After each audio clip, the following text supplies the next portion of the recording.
오늘은 2022년 성령 강림절 2000년 전 이제 마가의 다락방에 이제 성령이 임했던 그날입니다.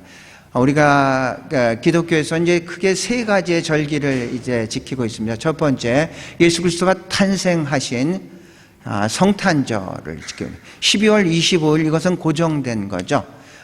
두 번째로 지킨 것은 이제 죄와 사망의 권세를 깨트리고 무덤에서 부활하신 그 부활절을 지키는데, 부활절은 이게 고정된 게 아니라 부활절은 춘분 후 만월이 지나고 첫 번째 주일, 이게 이제 부활절입니다. 그래서 부활절은 이제 매년 이제 좀 달라지게 되죠. 그리고 부활절 후 50일이 지나서 이제 그게 오순절이면서 오순절날 성령 강림절, 오늘을 얘기를 하고 있습니다. 성령 강림은 여기 이제 마가의 다락방입니다. 마가의 다락방인데, 마가의 다락방에서 이제 두 가지의 사건이 사실은 있었죠. 마지막 최후의 만찬도 마가의 다락방에서 했고, 그리고 성령 강림도 마가의 다락방으로 이렇게 오게 됐습니다. 여러 사람들이 이게 한의에서 이제 가이드한테 이게 이야기를 듣고 이런 그런 장면입니다.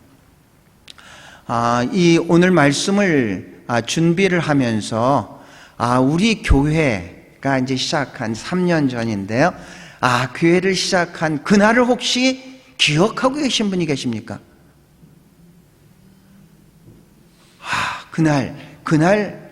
그날 여기에 계셨던 분이 한 분, 두 분, 세 분, 세 분 계시는군요.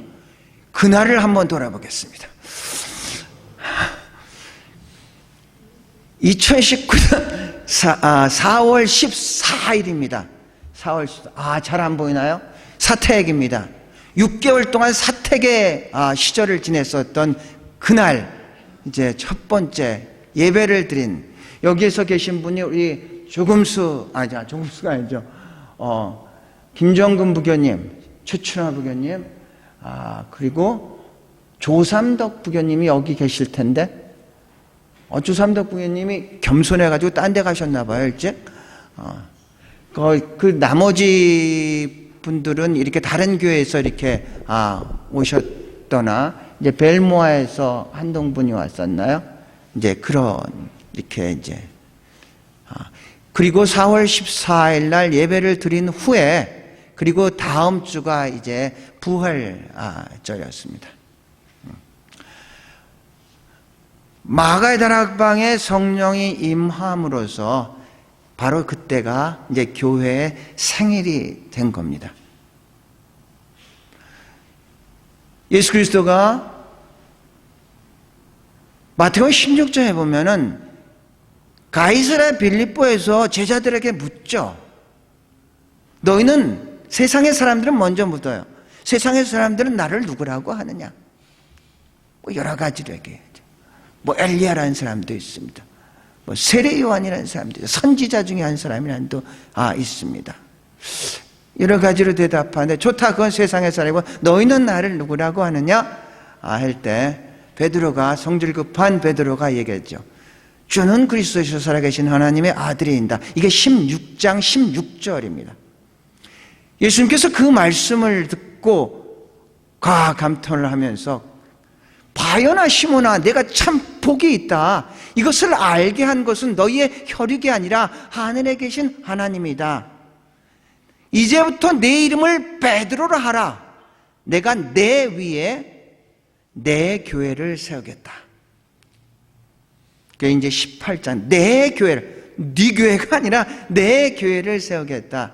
이게 16장 18절입니다. 내 교회를 세우겠다 했는데, 이게 이루어진 게 사도행전 2장입니다. 16장, 마태복음 16장부터 사도행전 2장까지는 많은 시간이 흘렸었습니다. 많은 사람들이 모였음에도 불구하고 한 번도 교회란 용어는 사용하지는 않았습니다. 내가 내 교회를 세우겠다 말씀을 하셨지, 그 제자들이 계속 모였음에도 불구하고 거기에 대해 교회란 용어를 사용하진 않았다가 교회란 용어가 처음 나온 것은 사도행전 2장 성령이 임했을 때 처음으로 이제 교회란 용어가 나왔다는 얘기죠. 예수 그리스도께서 마태복음 16장에 하신 이 언약이 사도행전 2장에 성령이 임함으로 이루어졌다는 겁니다. 교회를 다니더라도 교인이라도 성령이 그 안에 내주하지 않으면 성도는 아닙니다. 우리가 예수의 그리스도 이름으로 모였을지라도 그 가운데 성령이 임재하지 않으면 그것은 그냥 집회지 예배는 될 수가 없다는 얘기입니다.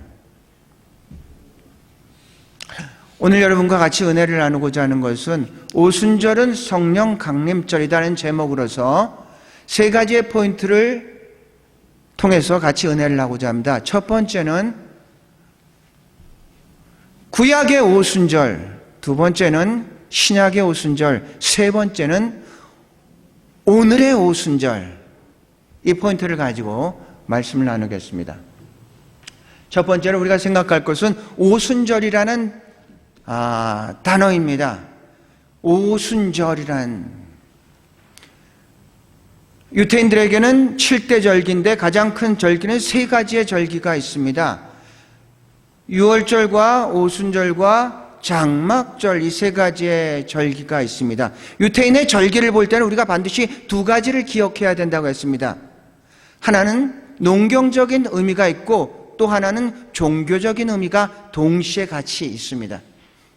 유월절과 같은 경우에는 출애굽을 한 날인 동시에 바로 보리를 거두는 그런 때입니다. 이스라엘 사람들은 세 번의 추수를 합니다. 첫 번째 추수가 보리를 추수할 때인데 그때가 바로 유월절입니다. 그런데 그 유월절 날 바로 이스라엘 사람들이 이제 출애굽을 하게 되는 거죠. 두 번째 절기는 출애굽 후 50일 만에 시내산에 도착을 해서 거기서 율법을 받게 되죠. 동시에 그때는 농경적인 의미는 밀을 추수할 때입니다. 밀을 추수할 때 시내산에서 율법을 받습니다. 이게 두 번째입니다. 세 번째는 장막절, 초막절. 바로 이제 첫 번째 절기가 봄에 있었던 거라면 두 번째 절기는 초여름에 있는 것이고 세 번째 절기는 가을에 있는 것입니다. 여러 가지의 추수할 많은 과실들, 올리브라든지 여러 가지를 이제 과실을 거두는 장막절입니다. 장막절, 수장절이라는 것은 거둔 것들을 다 이렇게 수장한다 이런 의미가 있지만 초막절이라고도 합니다.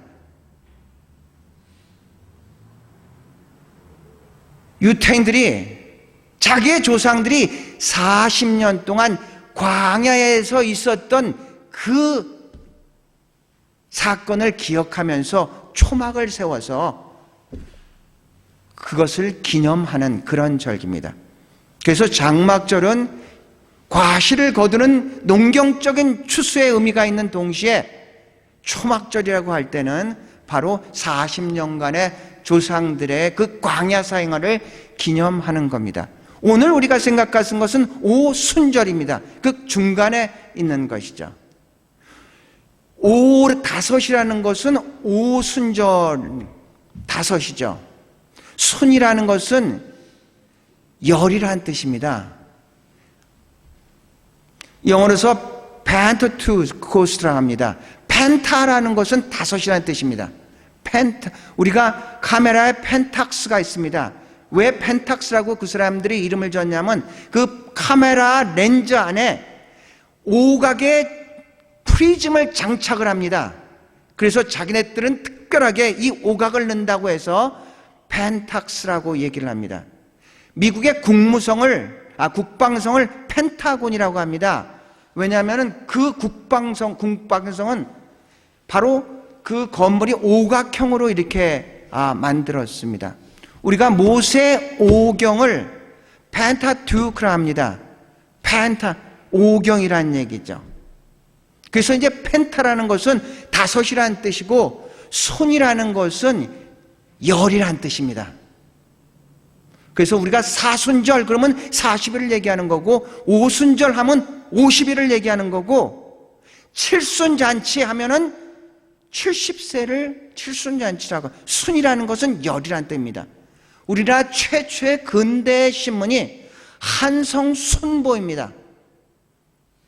한성순보라니까 그 의미 자체는 열흘에 한 번씩 발간한다는 그런 의미를 가지고 있는 것입니다. 그래서 오순절이라는 것은 출애굽 50일 후 율법을 받은 날인데, 그날은 밀을 거두는 그런 때입니다. 50일이라는 의미를 가지고 있습니다. 먼저 생각할 것은, 그래서 구약의 오순절을 얘기합니다. 오순절. 율법을 이제 받았습니다. 구약에서는 이제 율법을 받은 날인데, 이제 신약으로 이어지면은 그날 성령이 임하였죠. 이렇게 생각하시면 좋을 것 같습니다. 율법을 받았는데 신약에서는 성령을 받았다. 성령이 율법을 완성했다고 할 수가 있겠습니다.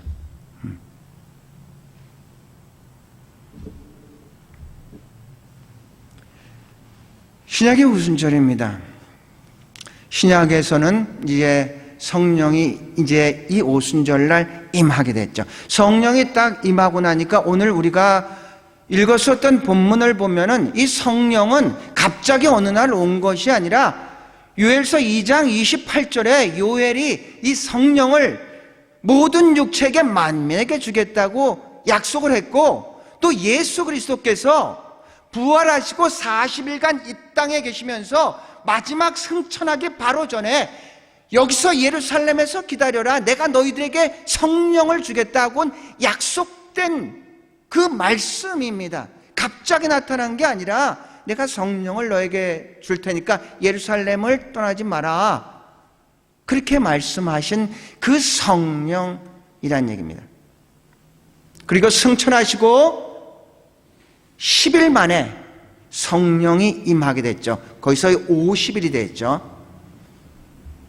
성령이 딱 임하고 나니까 그 사건을 우리가 잘 알고 있는 사도행전 2장에 여러 가지의 사건이 일어나는데, 유태인들한테는 이 3대 절기는 반드시 어디에 살고 있든지 20살 이상 된 젊은이들은 예루살렘에 와서 제사를 드려야 됩니다. 왜 예수 그리스도께서 십자가에 못 박혀 돌아가실 때 그 많은 사람들이 있었는가? 그들이 바로 유월절을 지키기 위해서 온 겁니다. 왜 오순절날 그 많은 사람들이 예루살렘에 오셨는가? 왔는가? 바로 그 절기를 지키기 위해서 왔습니다. 그러니까 그 다른 나라에 살고 있었던 유태인들 중에서 이게 다 히브리 말을 못하는 사람들, 2세, 3세로 막 내려가면 못하는 사람들이 엄청나게 많죠. 그냥 자기가 살고 있었던 그 자국어를 사용하면서 살다가 유태인으로서 바로 절기를 지켜야 되니까 왔습니다. 이때 바로 마가의 다락방에 성령이 임하고, 성령이 임한 이 제자들이 이제 말씀을 증거를 하죠. 베드로가 이제 말씀을 증거를 합니다. 히브리 말로 했겠죠. 그런데 놀라운 사건이 일어났습니다. 그 많은 다른 나라에서 왔었던 그 많은 사람들에게 베드로가 그 성령을 받고 말씀을 증거를 하자 모든 사람들이 자기 나라의 언어로 듣기 시작했습니다. 우리는 지금 이렇게 거꾸로 생각할 수가 있죠. 마치 베드로가 그 나라의 이 사람의 이야기를 한 게 아니라 베드로가 히브리 말로 그냥 설교를 했는데 온 사람들이 자기네 말로 그렇게 다 알아들은 겁니다. 자기네 말로 다 이렇게 이제 알아들었죠. 이 사건은 창세기 11장의 그 바벨탑의 사건과 대치되면서 설명을 합니다. 창세기 11장 아까 기도에서 한 것처럼 인간이 교만해져 가지고 탑을 높이 사서 우리의 이름을 높이자, 알리자 하는 인간의 이 교만함을 하나님께서 언어를 흐트러 가지고 소통을 못하게 해가지고 더 이상 올라가지 못하게 했습니다. 그러니까 언어 때문에 분열이 됐는데, 흩어졌는데, 사도행전 2장 성령이 오므로서 다 다른 언어를 쓰던 사람이 하나가 되었다는 얘기입니다. 우리는 같은 이야기를 하면서도 다른 목적을 가지고 같은 단어를 쓰는데도 다른 뉘앙스로 자기가 받아들이면서 굉장히 커뮤니케이션 하는 데가 좀 어려울 때가 많이 있습니다. 하물며 다른 언어를 쓰는 사람들은 뭐 말할 것도 없겠죠. 성령이 임할 때 하나됨의 역사가 있을 줄로 믿습니다. 우리는 성령 세례와 성령 충만을 조금 구분해야 됩니다. 성령 세례라는 것은 구원과 관련된 이례적인 사건이고, 성령 충만이라는 것은 성결과 관계된 지속적인 운동입니다. 우리가 성령 세례를 받았다는 것은 이제 구원을 받았다는 건데, 구원은 끝이 아니라 이제 새로운 시작인데, 그게 이제 충만으로 이루어져서 구원받은 자가 구원받은 자답게 사는 게, 그게 바로 성령 충만이라는 얘기입니다. 지속적이죠. 잡힌 바 된 잡은 것을 향해서 계속해서 전진해 나가는 게, 그게 성령 충만입니다. 같이 구원을 받았다고 해서 신앙의 척도가 비슷할 거라는 착각은 하지 마시기 바랍니다. 같이 구원을 받았다고 해도 수준이 굉장히 많이 다르다는 얘기입니다. 충만한 자는 넘친다는 뜻이 아니라 그 성령의 지배를 받으면서 살아가는 사람이고, 구원은 받았지만 성령 충만하지 못한 사람은 성령의 지배가 아니라 자기의 생각과 자기의 뜻과 자기의 의지대로 살아가는 그런 사람입니다. 구원받은 거에 대해서는 거기에 대해서는 누가 부인하거나 그 아니라고 할 수는 없습니다. 누구든지 고린도서 12장 3절을 보면 누구든지 성령으로 인하지 않고는 예수 그리스도를 주라고 고백할 수가 없다고 하는데, 우리 입으로 예수 그리스도가 주라고 고백하는 그 모든 사람들은 그 안에 성령이 계신 것을 분명히 믿습니다. 그분이 구원받았다는 것을 분명히 믿습니다. 하지만 그 구원받은 그 모든 사람들이 동일한 신앙을 가지고 있는 것은 또 다른 문제라는 얘기입니다.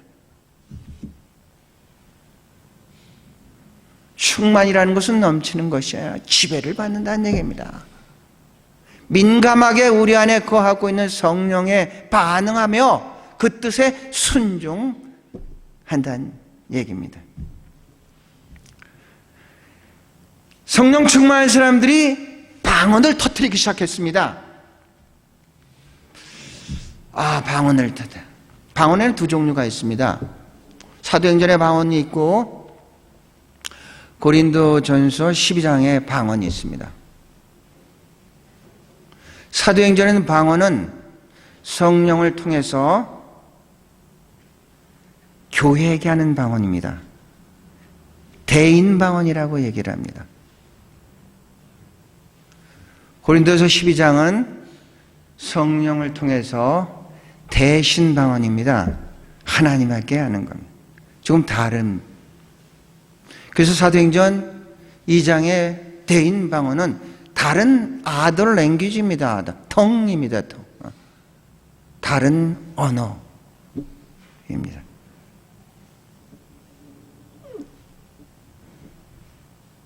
이 고린도 교회는 참 문제가 많았습니다.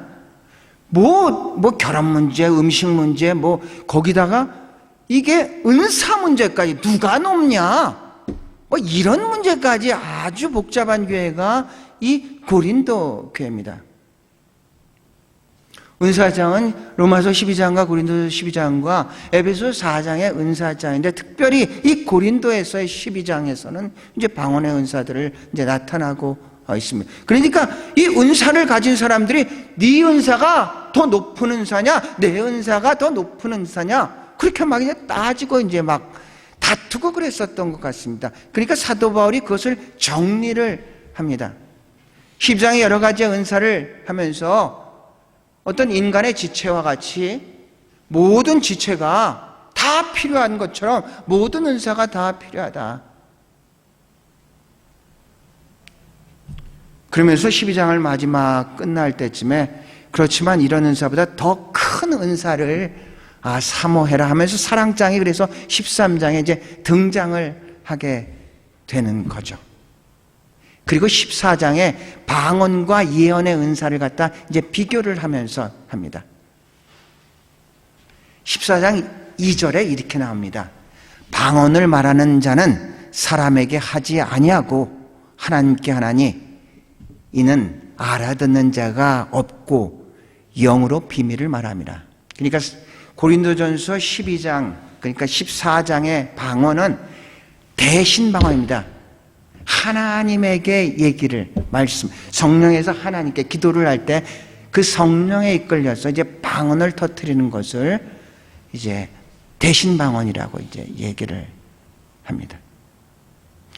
하지만 사도행전 2장의 방언은 대인 방언입니다. 교회를 향해서 말하는 방언. 아덜 랭귀지면 다른 나라의 언어를 사도행전 2장의 방언입니다. 마지막으로 오늘의 이제 오순절입니다. 오늘은 이제 성령 강림 주일입니다. 성령이 분명히 2000년 전에 임하셨고 누구든지 만민에게 예수 그리스도의 이름을 부른 자는 구원을 얻을 것이고 이제 모든 사람들에게 이제 주겠다고 약속을 이제 하셨습니다. 그래서 우리가 예수 그리스도의 이름을 부르는 사람들은 그 안에 성령이 이제 계신 겁니다. 성령의 역사는 구약으로부터 시작해서 신약을 거쳐 지금까지 계속되고 있으며 주께서 재림할 때까지 계속될 것입니다. 히브리어로 임마누는 우리가 함께라는 뜻이며 엘은 하나님을 말합니다. 하나님은 임마누엘이 에베네셀의 하나님, 여기까지 지금까지 인도하신 하나님은 임마누엘의 하나님으로 우리 안에 거하시고 우리와 함께 하시는 줄로 믿습니다.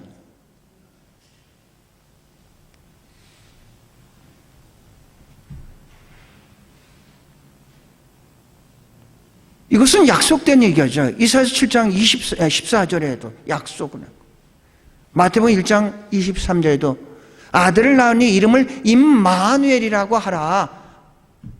하나님이 너희와 함께 한다.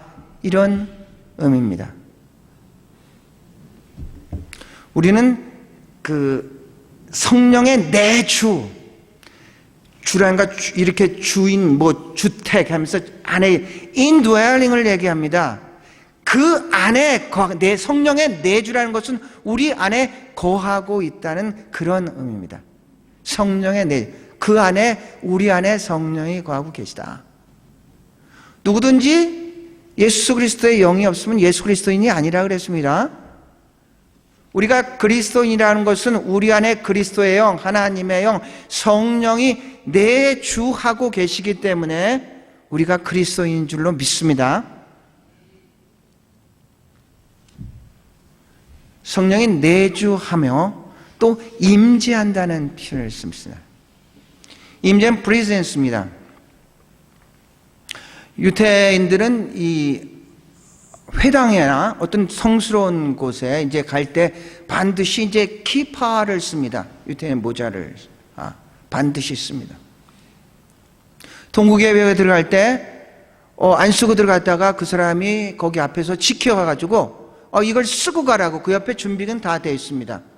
그래서 키파를 이게 주길래 왜 이 키파를 써야 되냐고 물어봤습니다. 그랬더니 두 가지의 이유를 했습니다. 첫 번째 이유가 그냥 세상에서 막 살다가 이제 어떤 주에 전해 온다든가 어떤 거룩한 장소를 갈 때는 마음가짐이 굉장히 많이 달라져야 할 거라고 생각합니다. 이 키파를 탁 쓰면서 어떤 마음을 갖냐면 이 키파를 쓰는 의미가 The presence of God, 하나님의 임재함을 다시 한번 마음속으로 깨닫고 다지는 그런 의미를 가지고 있습니다. 또 하나는 Fear of God입니다. Fear란 단어가 우리가 이게 그냥 일반적으로 살 때 두려움인데 이게 성서적으로 하나님에 대해 fear를 쓴다는 것은 경외란 단어를 씁니다. 경외, 두려움이란 단어가 아니라 하나님을 경외하는 이런 의미를 가지고 있습니다. Fear of God. 바로 이 키파를 쓴다는 것은 그런 의미라고 얘기를 합니다. 오늘의 오순절, 오늘의 성령 강림절, 그 성령은 과거에도 계셨고 오늘 우리에게 이 시간에도 계시고 또 우리가 예수 그리스도께서 재림할 때까지 그 성령은 항상 indwelling 합니다. 우리 안에 거하고 계시고 with us, 우리와 함께 계시는 줄로 믿습니다. 성령은 어떤 분입니까? 여러분을 도와주는 분이잖아요.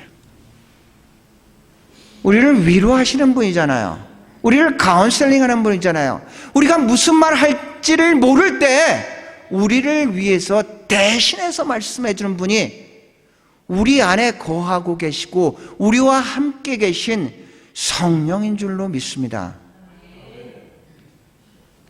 사랑하는 성도 여러분, 우리가 성도라는 것은 성령은 거룩한 영입니다. 거룩한 영이 우리 안에 거하고 있기 때문에 우리가 성도가 될 수가 있는 거지, 우리가 노력해서 우리가 뭔가를 좋은 일을 많이 해서 성도가 아니라는 얘기입니다. 거룩한 영인 성령이 우리 안에 거하고 있기 때문에 우리가 거룩한 성도라고 칭함을 받을 수 있고, 그 거룩한 영은 우리를 거룩하게 살 수 있도록 지금도 우리 안에서 역사하고 우리와 함께 하시는 줄로 믿습니다. 사랑하는 성도 여러분, 성령 강림 주일입니다. 바라고 원하는 것은 우리 숫자를 연연하지 말고요, 우리 있는 한 분 한 분들이 성령 충만해서 여러분이 흩어지는 교회가 돼서 여러분이 계신 그곳이 여러분 때문에 밝아지고 여러분 때문에 좀 더 좋아지고 여러분 때문에 거기가 하나님의 나라가 건설되고 확장되는 그런 곳 여러분과 제가 될 수 있기를 축원합니다.